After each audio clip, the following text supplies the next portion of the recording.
This week I want to introduce you to somebody who needs no introduction. He's a man that has lived a storied, or shall I say, stories kind of life. Bob Woodward's life resume includes a stretch as a magazine editor in New York.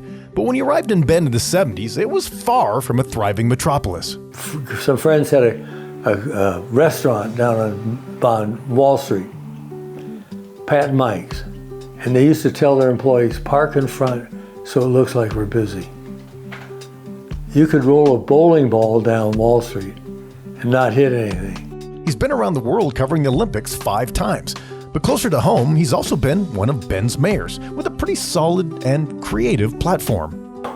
I happened to be walking by a coffee shop downtown, and a friend of mine was sitting out front, and he looked very serious, and I said, what's going on? He said, oh, I'm deciding whether or not to run for city council. So he said, you should try it. So we actually got 4 of us together.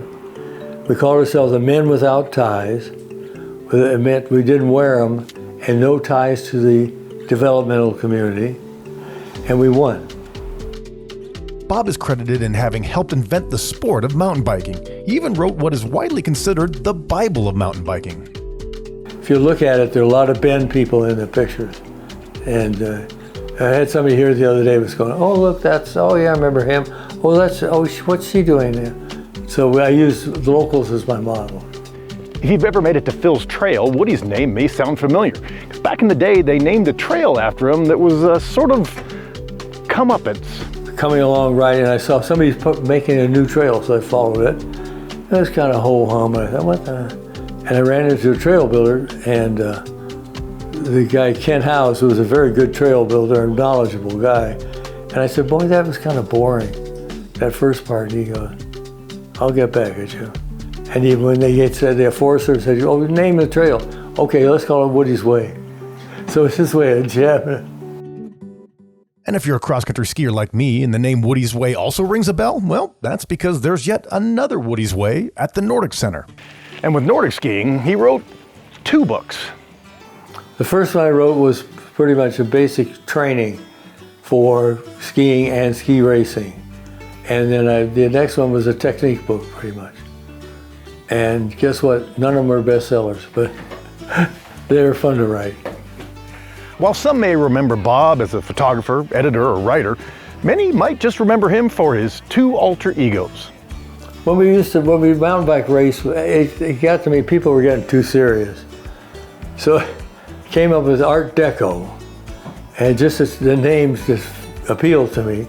And I'll never forget, I'm walking in the post office one time downtown, and the guy goes, hey Art, how you doing? And I go, oh my God, it's taken hold.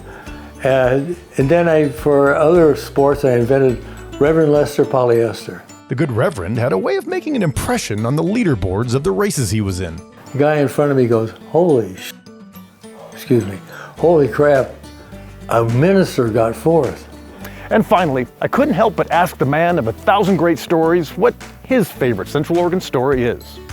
And we went down a whole contingent of Bend mountain bikers to the Rockhopper North, which in California was a big mountain bike race at the time. So the race goes on. You get to the award ceremony, they do the professional riders, and then they go into the classes. Sport class, expert class, veteran class, master's class. And every one they do, it's got a Bend person, first, second, or third. Finally, 2 guys in front of us standing, they're tired of it. One guy said, where the hell is this Bend? Man, they're winning everything. And I thought, yeah, you're right. Come up, we'll kick your butt. But it was fun. It kind of put Bend on the map. For Central Oregon Daily News, I'm Scott Elness.